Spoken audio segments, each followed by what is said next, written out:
नमस्कार मित्रों, योगिनी यक्षिणी अप्सराओं की श्रृंखला में आज हम कामनी योगिनी के विषय में यह वीडियो डाल रहे हैं। जो भी साधक कामनी योगिनी की साधना करना चाहता है वह इस वीडियो को अंत तक देखे और उसको सिद्धि करने की पूरी क्रिया को समझे। सिद्धि करना बहुत सरल कार्य है, केवल व्यक्ति के अंदर दृढ़ निश्चय और आस्था विश्वास होना चाहिए। हम हमेशा साधक को उस प्रकार से तैयार करते हैं जो निडर होकर साधना करते हैं। कभी भी साधक को डरने की जरूरत नहीं है, क्योंकि हमारे पास एक गुरु मंत्र की ऐसी शक्ति प्राप्त होती है। जो हम गुरु मंत्र लेते हैं सारा कार्य उसी के बल पर चलता है। आप हमेशा गुरु बनाकर ही हमारी साधनाओं को करें। अगर कोई व्यक्ति बिना गुरु के करता है और उसे कोई क्षति पहुंचती है तो वह स्वयं जिम्मेदार होगा। मित्रों, हमेशा गुरु की शरण में ही ज्ञान प्राप्त होता है और क्रिया भी प्राप्त होती है। बिना क्रिया के ज्ञान प्राप्त नहीं हो सकता। ज्ञान के लिए ही गुरु बनाया जाता है। आप इस कामनी योगिनी की साधना अगर करना चाहते हैं तो इसे पूरा ध्यान से सुने और फिर समझें। अगर नहीं समझ में आती है तो हमारे नंबर पर आप संपर्क कर सकते हैं, जो बहुत सारी वीडियो में नंबर मिलता है। वीडियो के अंदर भी हम डालते हैं। कामनी योगिनी का मतलब जैसा उसका नाम है वैसा ही उसका काम है। कामनी एक पत्नी के रूप में साधक के साथ रहती है और साधक से पत्नी जैसा व्यवहार करती है और रात्रि में वह साधक के साथ सोती है, सहवास करती है, उसे खुश करती है और उसे पति रूप में मानकर नाना प्रकार के अलंकारों से सज्जित होकर आती है। बहुत ही सुंदर और बहुत ही चमकदार रंग रूप में रहती है। उसका स्वरूप चंद्रमा के समान चमकने वाला, खंजन पक्षी की तरह चंचल नैनों वाली और बहुत ही लंबे केसों वाली अति सुंदर कामनी वह आकर जब साधक के पास आती है तो साधक का मन मोह लेती है और उसे उसी रूप में सिद्ध किया जाता है, पत्नी के रूप में।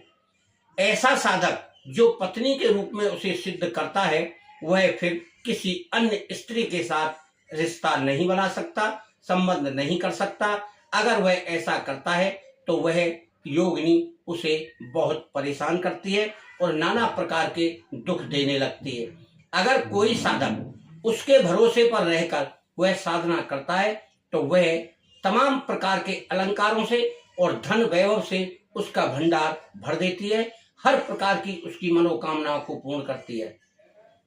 अब आप करना चाहते हैं तो किसी भी शुक्रवार को इस विधि को आप कर सकते हैं। उसका मंत्र है जैसे सभी का मंत्र रहता है, और आप दीप धूप नैवेद्य ये अर्पित करें और एक भोज पत्र पर एक अंकित करें उसका चित्र, जिसमें आभूषण पहने हुए हों, बाल हों, नख मुख सभी उसके स्पष्ट दिखाई दे। अगर आप यह फोटो नहीं बना सकते तो उसका एक उपाय है, आप किसी फोटोग्राफर से एक सुंदर सा फोटो बनवा लें और उसे भोज पत्र के ऊपर चिपका लें। 9x12 का हो, 9x6 का हो, जैसी आपकी श्रद्धा हो। पोस्ट कार्ड साइज का बनवा लें, सर्वोत्तम वही रहता है। उसे चाहे जहां रख सकते हैं। फिर उसके ऊपर एक आवरण चढ़ा दें, यानी उसे मढ़वा लें किसी शीशे में, जिससे वह खराब ना हो। उस फोटो को एक चौकी के ऊपर आसन दें और बीचों बीच में एक चावल से एक पुष्प बनाएं, 8 दल वाला, यानी 8 पत्तों का एक कमल दल बनाएं और उसके बीचों बीच में कुछ फूल चढ़ाएं, कुछ प्रसाद चढ़ाएं और चारों तरफ फूल चढ़ाकर घी का दीपक जलाएं, अगरबत्ती जलाएं। हो सके तो आप दूसरी सुगंधित वस्तुएं भी आप डाल सकते हैं। यानी ऐसा कमरा होना चाहिए जैसे एक पति और पत्नी का कमरा मनमोहक होता है। आते समय यदि यक्षिणी आपके पास आती है तो बड़ी प्रसन्न मुद्रा में होकर आएगी और आपसे कहेगी आपने कैसे हमको याद किया। तब आप जाकर उनको एक जल ले, आपके पास जो रखा है वह जल का अर्घ दें, यानी जमीन पर डालें उसके पैरों की तरफ, और फिर आसन का इंगित करें कि इस आसन पर आप बैठे। मैं आपको पत्नी रूप में मानकर साधना कर रहा हूं। आप मेरी हर प्रकार से रक्षा करें और हर प्रकार की वस्तुओं से मुझे अभिलाषित करें। जैसे मैं मांगूं वैसे ही अभिलाषा मेरी बनी रहे और आप उसकी पूर्ति करती रहें। इस प्रकार की क्रियाएं यह साधना करने में हो सकती है। यदि कोई व्यक्ति यह कहता है क्या वास्तव में आती है, तो दोनों प्रकार से आती है। सपने में आकर भी वह बहुत कुछ बताकर जाती है और सपने में रिश्ता भी कायम करके जाती है पुरुष के साथ, और जो व्यक्ति वहां रिश्ते की बात करता है उसके साथ सहवास करता है और अपनी कामनाओं को उसे बताता है, तो उन कामनाओं की पूर्ति उस साधक की स्वतः ही होने लगती है। चाहे जैसे हो, चाहे जहां से हो, हर प्रकार की वस्तु उसे उपलब्ध होगी, चाहे कोई भी व्यक्ति देकर जाए। प्रेरणा केवल कामनी योगिनी की रहेगी। साधक बड़ी ही प्रसन्न मुद्रा में रहकर उसका साथ निभाए और फिर उसके साथ रहकर समय समय पर उसका एक माला का मंत्र रोजाना जाप करे और कोई विशेष अवसर पर उसकी पूजा अर्चना भी करे, तो वह बहुत प्रसन्न होकर साधक को बहुत सारी मुद्राएं, बहुत सारे अलंकार, वस्त्रालंकार और बहुत सारी ऐसी वस्तुएं जो विलक्षण हैं वह प्रदान करेगी। केवल साधक मांगना चाहे तो बिना मांगे अपनी मर्जी से वह जो उचित समझेगी वह लाकर साधक को देगी। अब इस साधना में कोई ऐसा खतरा नहीं है। स्थान एकांत हो, यहाँ आपको कोई टोका टोकी ना करे। आप इसे घर में भी कर सकते हैं, एकांत जंगल में भी कर सकते हैं, एकांत झोपड़ी में कर सकते हैं, एकांत अपने आश्रम में कर सकते हैं। ऐसे साधक को हमेशा इतना ध्यान रखना चाहिए कि नेगेटिव लोगों से ना मिले, जो किसी की निंदा करता हो, जो किसी की बुराई करता हो, जो हमेशा गप लड़ाता हो, बेफिजूल की बातें करता हो, और ऐसे आदमी से भी हाथ नहीं मिलाना चाहिए या किसी व्यक्ति को नहीं छूना चाहिए। वैसे तो साधना 21 दिन की हम कराते हैं, परंतु वास्तविक साधना 31 और 41 दिन की होती है। सवा महीने की साधना में 1 लाख मंत्रों का जाप हो जाता है। आप अगर ज्यादा से ज्यादा मंत्रों का जाप करें तो 25 माला रोज के हिसाब से अगर 41 दिन करेंगे तो आपका 1.25 लाख पूरा हो सकता है। मित्रों, मंत्र जाप करने में कंजूसी ना करें। मंत्र जाप से ही शक्ति जागृत होती है। बार बार जब आप जिस शक्ति को, जिस योगिनी को, जिस यक्षिणी को आप बुलाएंगे तो वह प्रेरित होती है।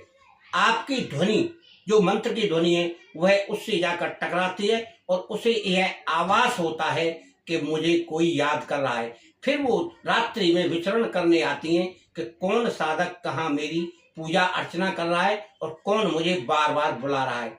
तब जाकर वह साधक के पास आकर प्रश्न पूछती है और उसकी कुशल क्षेम पूछकर उसका साथ निभाने के लिए तैयार होती है। मित्रों, साधना बहुत ही सरल रहती है, परंतु घर गृहस्थी वाले को ऐसे साधना जो हम बता रहे हैं उन्हें बहुत ही सावधान होकर कार्य करना है, क्योंकि यदि कोई पत्नी और प्रेमिका के रूप में किसी भी योगिनी, अप्सरा या यक्षिणी की साधना करता है, फिर उसे किसी दूसरी स्त्री से संसर्ग करने की मनाही है। अगर वह साधक ऐसा गलती से भी करेगा तो उसे बहुत पछताना पड़ेगा, क्योंकि वह साधक को बहुत परेशान करने लगेगी। कोई भी स्त्री अपने पति को छोड़कर दूसरे पति के पास नहीं जाना चाहती और ना अपने पति को जाने देना चाहती। यह सामान्य मनुष्य की भी क्रिया यही है। ऐसी ही क्रिया योगिनी, यक्षिणी, अप्सराओं में भी होती है, और योगिनी, अप्सरा और यक्षिणियां मनुष्यों से सहवास करने में बहुत आतुर रहती हैं, और जब कोई साधक पत्नी और प्रेमिका के रूप में करता है तो बहुत ही जल्दी वह सिद्ध हो जाती हैं, प्रसन्न हो जाती हैं और साधक को खुश कर देती हैं। मित्रों, आपको उचित मार्गदर्शन की जरूरत हो तो हमसे गुरु मंत्र लेकर आप कर सकते हैं। आपके पास कोई उचित गुरु हो तो आप उनसे मार्गदर्शन लेकर साधना करें। हमारा नंबर है 9506223236। हम हमेशा आपको चेतावनी देते रहते हैं, कोई भी कार्य करना है तो बिना सुरक्षा के ना करें। हमारे पास तो हमारा मंत्र ही, गुरु मंत्र जो हम देते हैं वही सुरक्षा करता है। और अगर कोई साधक हमारे ज्यादा मंत्र का जाप कर ले तो कोई भी साधक इन योगिनियों, यक्षिणियों और अप्सराओं को प्राप्त नहीं कर सकता। हमारे पास इतना पावरफुल मंत्र है। मित्रों, आपको जैसा बताया गया है वैसा करें, और जैसी आपकी इच्छा हो वैसा आप गुरु धारण करके साधना संपन्न करें। आपका, आपके घर परिवार का मंगल हो, कल्याण हो। जय गुरुदेव।